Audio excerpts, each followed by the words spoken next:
अस्सलाम स्टूडेंट्स, आज हमने डेटा कम्युनिकेशन में टाइप्स ऑफ डेटा ट्रांसमिशन को पढ़ना है। Types of data transmission basically जब डेटा ट्रांसफ़र होता है तो कितनी अमाउंट में डेटा ट्रांसफ़र होता है। हमने ये पढ़ा कि डेटा हमेशा बिट्स की फॉर्म में 0 और 1 की फॉर्म में डेटा ट्रांसफ़र होता है। तो एट ए टाइम एक एक बिट जाएगी या एक से ज़्यादा बिट्स जाएंगी, या हम ये कह सकते हैं कि अमाउंट ऑफ डेटा उसके अकॉर्डिंग हम ये पढ़ रहे हैं कि amount of data travelled through media, कि जो हम डेटा ट्रांसफ़र कर रहे हैं जिस मीडिया के थ्रू, उस पे कितना डेटा ट्रांसफ़र हो सकता है, इसको हम बोलते हैं कि ये हमारे पास different types of data transmission हैं। तो दो हमारे पास डेटा ट्रांसमिशन है, जिसमें सबसे पहले है parallel. Parallel data transmission mean कि हमारे पास एक टाइम पे एक से ज़्यादा बिट्स ट्रांसफ़र होंगी। Parallel mean side by side. तो then we are transferring more than one bit, तो इट्स मीन कि हमारी जो डेटा ट्रांसमिशन है वो पैरेलल डेटा ट्रांसमिशन है।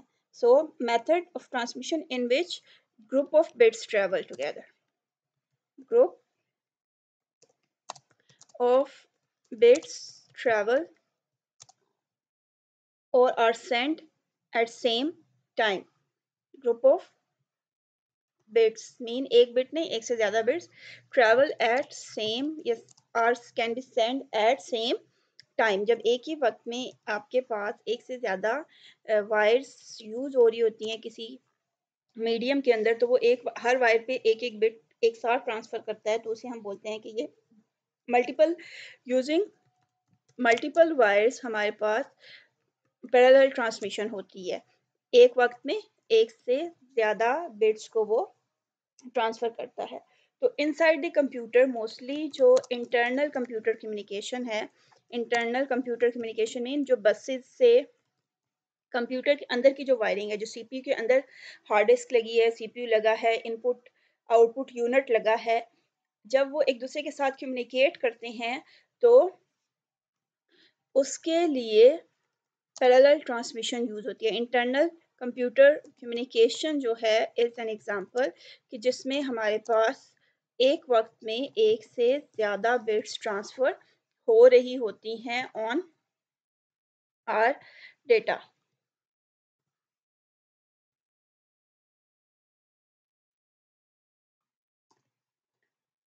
इसके बाद हमारे पास जो दूसरी टाइप ऑफ कंप्यूटर है या दूसरा टाइप ऑफ जो ट्रांसमिशन है, उसमें हमारे पास क्या आ जाता है, सीरियल डेटा ट्रांसमिशन।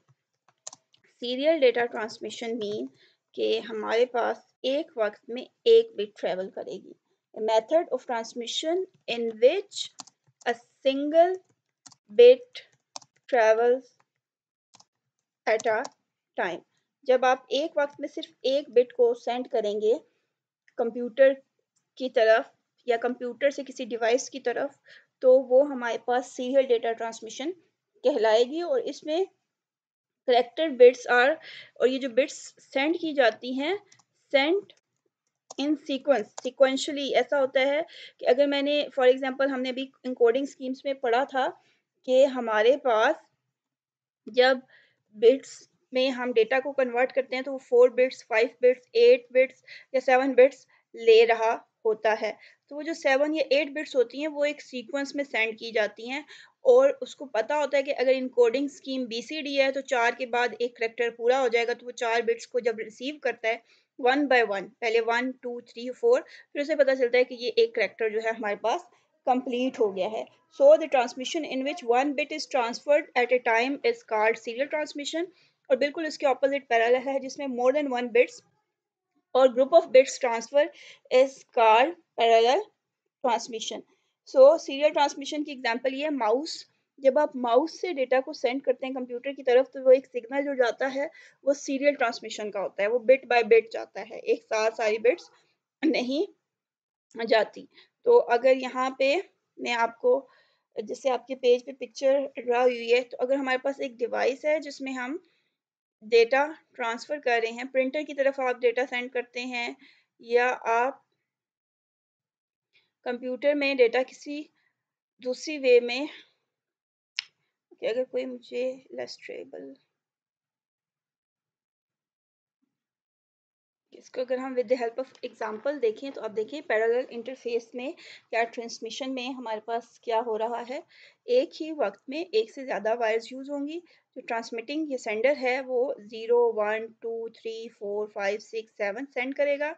ये बिट्स, ये सारी बिट्स क्या हैं कि 1 1 0 0 0 1 1 0, ये एक साथ ट्रांसफ़र होंगी और एक साथ यहाँ पे रिसीव हो जाएंगी। जबकि सीरियल ट्रांसमिशन में क्या होगा, इन्हीं बिट्स को जब हमने ट्रांसफ़र करना है तो D0 ये ट्रांसमिटिंग साइड है और ये रिसीविंग साइड है। तो एक बिट वो सेंड करेगा और एक ही बिट ये रिसीव करेगा।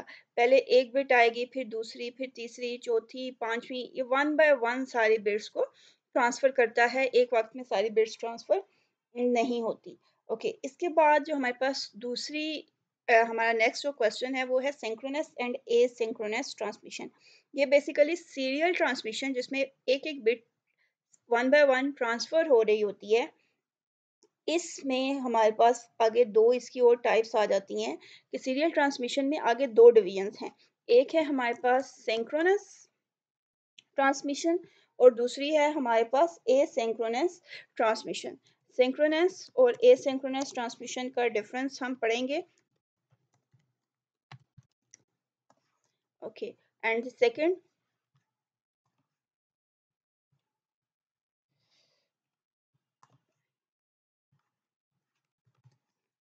अब ये दोनों भी बिल्कुल ऐसे ही जैसे पैरेलल और सीरियल एक दूसरे के डिफरेंट हैं, ऐसे ही ये भी एक दूसरे के ऑपोजिट हैं। और ये एसिंक्रोनस और सिंक्रोनस ट्रांसमिशन जो है उसमें हमारे पास जब डेटा ट्रैवल करते हैं character by character, character by character का मतलब ये है कि हम जब ये सेट ऑफ बिट्स ट्रांसफ़र कर रहे हैं, जब हमने कहा था कि एक सीक्वेंस में सेंड होती हैं, ये सारी बिट किसी एक करैक्टर को रिप्रेजेंट कर रही हैं। चाहे वो ए है, बी है, सी है, सेमीकोलन है, फुल क्वेश्चन मार्क है, परसेंटेज है, ये किसी एक करैक्टर को रिप्रेजेंट कर रही होती हैं। तो अब एसिंक्रोनस ट्रांसमिशन में हमारे पास a type of data transmission in which data is transmitted character by character is called asynchronous। इसमें character बाय करैक्टर सेंड किया जाता है। करैक्टर बाय करैक्टर मीन एक वक्त में सिर्फ एक करैक्टर सेंड किया जाता है। एक पूरी लाइन, जैसे ये हमारे पास ए सिंक्रोनस ट्रांसमिशन का वर्ड है, पहले ए सेंड किया जाएगा, फिर उसके बाद एस सेंड किया जाएगा, फिर उसके बाद वाई सेंड किया जाएगा, फिर उसके बाद एन सेंड किया जाएगा। तो इट्स मीन कि character by character data transmission perform होती है। एक एक करैक्टर करके आप डेटा को सेंड करते हैं। और जब आप सेंड कर रहे होते हैं, इंटरवल मीन आपने एक करैक्टर सेंड किया है, उसके बाद दूसरा करैक्टर सेंड करना है, तो इरेगुलर गैप्स आ जाते हैं। द गैप बिटवीन करैक्टर्स और द स्पेस बिटवीन करैक्टर्स, या आप ये कह दें कि time between transferring character is not same. ठीक है, तो हम ये कहते हैं कि इरेगुलर गैप होता है बिटवीन करैक्टर ट्रांसमिशन। ये इसलिए होता है कि जब जैसे आप कीबोर्ड से एक वर्ड टाइप कर रहे हैं, तो अब अगर मैंने एक लेटर टाइप किया है, फॉर एग्जांपल देखिए मैंने पहले ए ट्रांसफ़र किया, तो ये ए जाएगा कंप्यूटर के पास।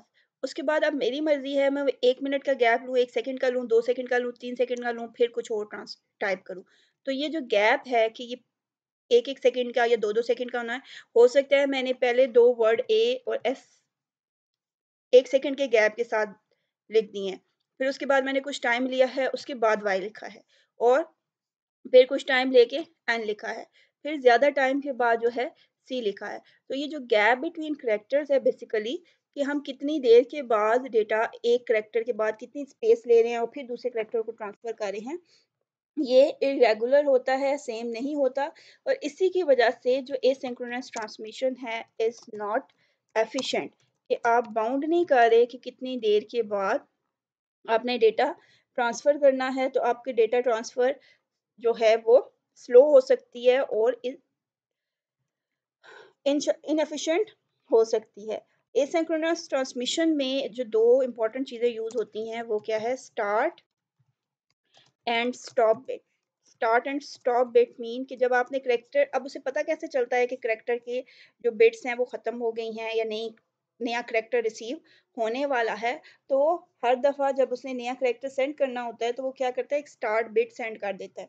जब स्टार्ट बिट का सिग्नल सेंड होता है तो फिर उसके बाद वैल्यू कौन सी जाती है उसके पास, ज़ीरो। स्टार्ट बिट की value, start bit value is zero. Zero इसलिए क्योंकि ज़ीरो से बताता है कि अभी ये फ्री है, बिज़ी नहीं है। 1 होगा तो इट्स मीन कि वो यूज़ में है, और ज़ीरो मीन कि ये फ्री है, अब आप डेटा सेंड कर सकते हैं। और जब वो ज़ीरो सेट हो जाता है, इसको हम स्पेस स्टेट बोलते हैं। स्पेस मीन कि स्पेस है डेटा सेंड करने के लिए, इसलिए इसको, इसके लिए जो अदर वर्ड यूज़ होता है वो क्या होता है, स्पेस स्टेट का। तो जब ये ज़ीरो बिट उसे रिसीव होती है तो उसको पता चलता है कि ये डेटा ट्रांसफ़र होने लगा है, स्पेस हमने फ्री करनी है, वैल्यू अवेलेबल है और डेटा को वो ट्रांसफ़र कर लेगा। उसके बाद जब सारे करैक्टर्स रिसीव हो जाते हैं रिसीवर को, तो रिसीवर क्या करता है, फिर वो स्टॉप बिट उसको मिलती है। Stop bit again is 1। जैसे स्टार्ट बिट 0 है तो स्टॉप बिट क्या होगी, 1, कि हमारे पास डेटा कंप्लीटली ट्रांसफर हो चुका है। Value of 1 in start bit indicates that line is idle, it is mark state, कि वो जब 1 दोबारा उसे मिलता है तो उसे पता चलता है कि अब स्टॉप हो गया, अब दोबारा से वो स्पेस आइडल हो गई है। इसको हम मार्क स्टेट भी कहते हैं। जब 1 होता है तो ये क्या होती है, मार्क स्टेट, जो बता रहा है कि अब दोबारा से डेटा सेंड किया जा सकता है। ओके, जो सेकेंड टाइप ऑफ ट्रांसमिशन है हमारे पास, synchronous transmission is opposite to asynchronous. इसमें हमारे पास करेक्टर बाय करेक्टर नहीं बल्कि ग्रुप ऑफ करेक्टर्स को एक साथ सेंड किया जाता है। Data in transmission in which data is transmitted block bye block, उसमें करेक्टर बाय करेक्टर है और इसमें ब्लॉक बाय ब्लॉक डेटा को ट्रांसफ़र किया जाता है। ब्लॉक बाय ब्लॉक का मतलब ये है कि 2, 3 या 4 करैक्टर्स को कंबाइन करके एक ग्रुप बना के उसको सेंड किया जाता है। और एक each block consist of many, each block means consist of many characters. अब ये जब आप प्रिंटर को कोई डेटा सेंड करते हैं तो उसमें एक-एक करैक्टर करके नहीं जा रहा होता, बल्कि प्रिंटर के पास ब्लॉक बाय ब्लॉक जा रहा होता है। इट्स मीन कि उसमें सिंक्रोनस ट्रांसमिशन हो रही होती है। और इसमें इसका जो एक और डिफरेंस है, इसमें टाइम इंटरवल या गैप्स जो हैं, गैप बिटवीन ब्लॉक्स, जो हमने ब्लॉक सेंड किए हैं, इज सेम। चाहे आप रेगुलर और सेम, आप जितना भी गैप एक सेट कर लेंगे वो सबका सेम होता है। अगर एक ब्लॉक सेंड हुआ है और दूसरा उसी के फ़ौरन बाद 1 सेकंड के बाद सेंड हुआ है तो तीसरा भी 1 सेकंड के बाद ही सेंड हो जाएगा। इसलिए इसमें स्टार्ट एंड स्टॉप बिट की ज़रूरत नहीं होती। I did not use start and stop bit. अब स्टार्ट एंड स्टॉप बिट क्यों नहीं यूज़ करा, क्योंकि ब्लॉक के दरमियान में जो गैप है वो बेसिकली सेम है, तो उसे स्टार्ट कब होना है, एंड कब होना है, टाइम के अकॉर्डिंग, क्लॉक के अकॉर्डिंग पता होता है। तो इसमें क्लॉक यूज़ होती है। Clock is used to control the flow, कि क्लॉक को पता होता है कि इतने सेकंड के बाद नया डेटा आ जाएगा, फिर ये इतने मिनट में ये कंप्लीट हुआ है तो उसके बाद नया डेटा कब हमारे पास आ जाएगा। सो इसमें हम इट्स एफिशिएंट, क्योंकि हमारे पास टाइम गैप कहीं पे ज़्यादा कहीं पे कम नहीं हो रहा होता, और फास्टर भी है with respect to asynchronous transmission, क्योंकि हम इसमें लार्ज अमाउंट ऑफ डेटा को एक ही साथ सिंगल टाइम में सेंड कर रहे होते हैं। और इसके अलावा इसमें हमारे पास रिमोट कम्युनिकेशंस जो हैं, जैसे प्रिंटर की तरफ हम डेटा ट्रांसफ़र करते हैं या किसी भी प्लॉटर की तरफ हम जब डेटा ट्रांसफ़र करते हैं तो वो हमारे पास किसको फॉलो कर रहा होता है, वो फॉलो कर रहा होता है सिंक्रोनस ट्रांसमिशन को। Okay, next question is about difference between synchronous and asynchronous transmission. ये आपका होमवर्क है, आप लोगों ने इसे खुद पढ़ना है।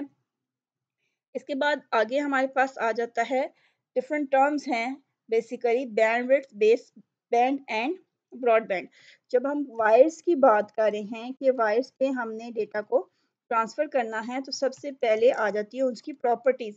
हमने जब आपने वैसे ही मॉडल पढ़ा तो हमने पढ़ा कि यहाँ पे हम डिसाइड करते हैं करेक्टरिस्टिक्स ऑफ वायर्स। को फिजिकल लिंक में। तो करेक्टरिस्टिक्स ऑफ वायर्स या कम्युनिकेशन मीडिया क्या होते हैं? सबसे पहले हमारे पास क्या है? Bandwidth. Bandwidth basically is the amount of data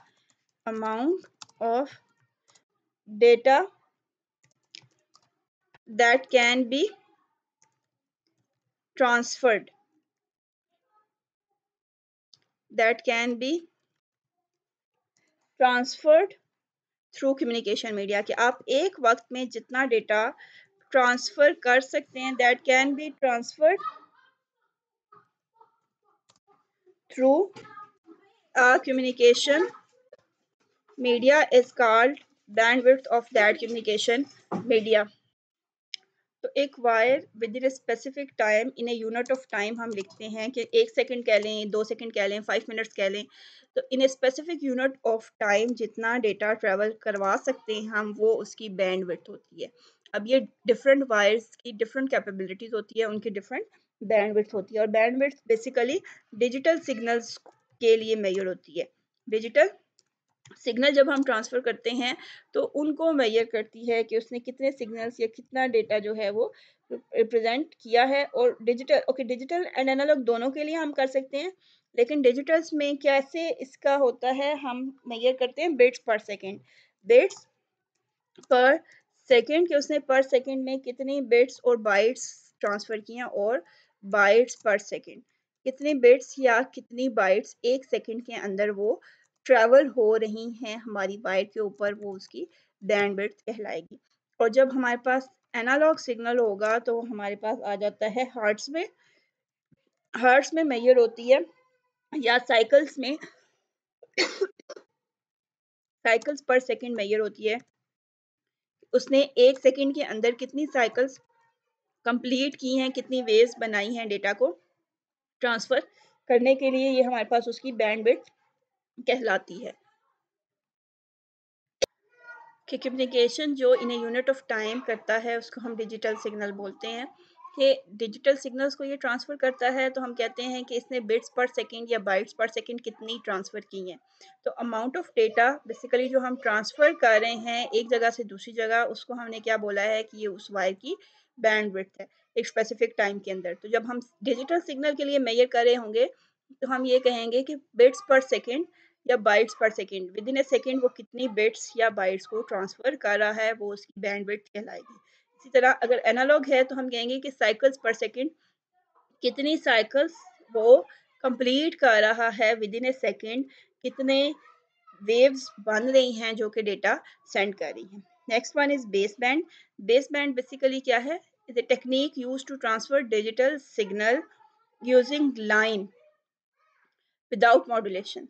आपके पास जो वायर्स पे डेटा ट्रांसफ़र हो रहा होता है, हमने पढ़ा था कि हम उसकी इनकोडिंग करते हैं और जब हम मीडियम पे सेंड करते हैं तो हम डिजिटल से एनालॉग सिग्नल में कन्वर्ट करते हैं। तो ये वो टेक्निक है जो विदाउट कन्वर्टिंग डेटा, मॉड्यूलेशन का मतलब होता है converting analog converting digital data into analog form. तो जब आप विदाउट कन्वर्जन डेटा सेंड करेंगे तो उसको आप बेस बैंड बोलते हैं। तो बेस बैंड पे जब सिग्नल सेंड किया जाता है तो एक वक्त में एक ही सिग्नल ट्रांसफ़र हो रहा होता है उस वायर उस मीडियम के थ्रू। और डिजिटल सिग्नल क्योंकि इस पे सेंड होते हैं तो डिजिटल सिग्नल्स को बेस बैंड सिग्नल भी कहा जाता है, क्योंकि बेस बैंड डिजिटल सिग्नल्स के लिए ही बनाई गई एक टेक्निक है। नेक्स्ट है हमारे पास ब्रॉडबैंड। ब्रॉडबैंड बेसिकली हमारे पास ऐसी टेक्निक है, ऐसा मीडियम है जिसके थ्रू हम लार्ज अमाउंट ऑफ डेटा को सेंड करते हैं। और लार्ज अमाउंट ऑफ डेटा की जब हम बात करते हैं तो हमारे पास हैवी टाइप ऑफ डेटा जिसमें ऑडियो, वीडियो, पिक्चर्स, टेक्स्ट, किसी भी किस्म का डेटा हो जब हम उसे सेंड करते हैं। तो इंटरनेट पे जब हम डेटा सेंड कर रहे होते हैं मोस्टली हम ब्रॉडबैंड डिवाइसेस यूज़ करते हैं जो कि हमारे डेटा को बहुत दूर तक के डिस्टेंस के पे सेंड कर सकती हैं। It covers long distance and transfer heavy और large amount of data over internet और ओवर एनी कम्युनिकेशन मीडिया। इसमें ये क्या करता है कि ये जब डेटा सेंड कर रहा होता है तो मॉड्यूलेटिंग परफॉर्म करता है, हमारे डिजिटल सिग्नल्स को उस फॉर्म में कन्वर्ट करता है जिसे रिसीवर या जिसे मीडियम या वायर जिसके थ्रू हमने डेटा ट्रांसफ़र करना है वो इसको अंडरस्टैंड कर सके। और जो इसमें दूसरी टेक्निक या जो इसका दूसरा पर्पस होता है, ये फ्रीक्वेंसी सेट करता है और इसको हम FDM या frequency division multiplication, frequency division multiplexing भी बोलते हैं। इट्स मीन कि हमारे पास जब डेटा ट्रांसफ़र होता है, एक वक्त में एक से ज़्यादा डेटा या बिट्स या बाइट्स जो भी हम कहते हैं वो ट्रांसफ़र हो रही होती हैं, और वो किस तरह से ट्रांसफ़र होती हैं, फ्रीक्वेंसी डिवीजन मल्टीप्लेक्सिंग के थ्रू। ओके, फ्रीक्वेंसी हमने क्या पढ़ा था जब हमने एनालॉग सिग्नल को डिस्कस किया था, तो हमने पढ़ा था कि frequency basically number of waves थी, नंबर ऑफ साइकिल्स थी जो विद इन ए सेकेंड एक डेटा ट्रांसफ़र होते हुए बनती हैं। तो ये उन फ्रीक्वेंसीज़ को डिवाइड करता है। तो अगर हम इसे पिक्चर के हिसाब से समझें तो फ्रीक्वेंसी क्या आती है कि हमारे पास जो ये साइकिल्स बनती हैं, ये जैसे अपर लाइन को अगर आप देखें तो ये एक साइकिल है, ये दूसरी साइकिल है, ये तीसरी वेव है और ये 4। इसकी फ्रीक्वेंसी क्या है 4। जबकि अगर हम इसी दूसरी वेव को देखें तो इसकी फ्रीक्वेंसी क्या है 1, 2, 3, 4, 5, 6, 7 एंड 8। तो इसकी फ्रीक्वेंसी हायर है देन दिस वन। तो इस तरह वेव्स के साइज को, उनकी फ्रीक्वेंसी को डिफरेंट करके, जैसे इसकी 8 है, इसकी 4 है, यहाँ पे एक और वेव बन रही हो जिसकी 16 हो, किसी की 12 हो, तो फ्रीक्वेंसी को डिवाइड करके डिफरेंट सिग्नल्स को ट्रांसफर किया जा सकता है एक ही वायर के ऊपर। इस प्रोसेस को हम फ्रीक्वेंसी डिवीजन मल्टीप्लेक्सिंग कहते हैं। तो ब्रॉडबैंड में हमारे पास FDM या फ्रीक्वेंसी डिवीजन मल्टीप्लेक्सिंग हो रही होती है, और ब्रॉडबैंड हमारे पास फास्टर देन बेस बैंड होता है क्योंकि इसमें एक वक्त में एक से ज़्यादा सिग्नल्स ट्रांसफ़र हो रहे होते हैं। और इसकी अगर हम एग्जांपल देखें तो आपके पास cable is the best example for this, कि आपके पास एक वायर आप अपने टेलीविजन्स के साथ, स्क्रीन्स के साथ कनेक्ट करते हैं, और आपके पास एक ही वक्त में एक से ज़्यादा चैनल्स आ रहे होते हैं, डिफरेंट चैनल्स जिनके डिफरेंट सर्वर्स हैं, डिफरेंट स्टेशंस हैं, वहाँ से आप different data, different programs, different television dramas, music वो रिसीव कर रहे होते हैं। तो वो बेसिकली उस एक वायर में डिफरेंट सिग्नल्स ट्रैवल कर रहे होते हैं विद डिफरेंट फ्रीक्वेंसी। तो वो हमें एक ही वक्त में डिफरेंट ऑप्शंस प्रोवाइड कर रहा होता है। तो ये हमारे पास ब्रॉडबैंड में यूज़ होता है। आज के लिए इतना ही काफ़ी है। कल इंशाल्लाह हम कम्युनिकेशन मीडिया को डिस्कस करेंगे। अल्लाह हाफ़िज़।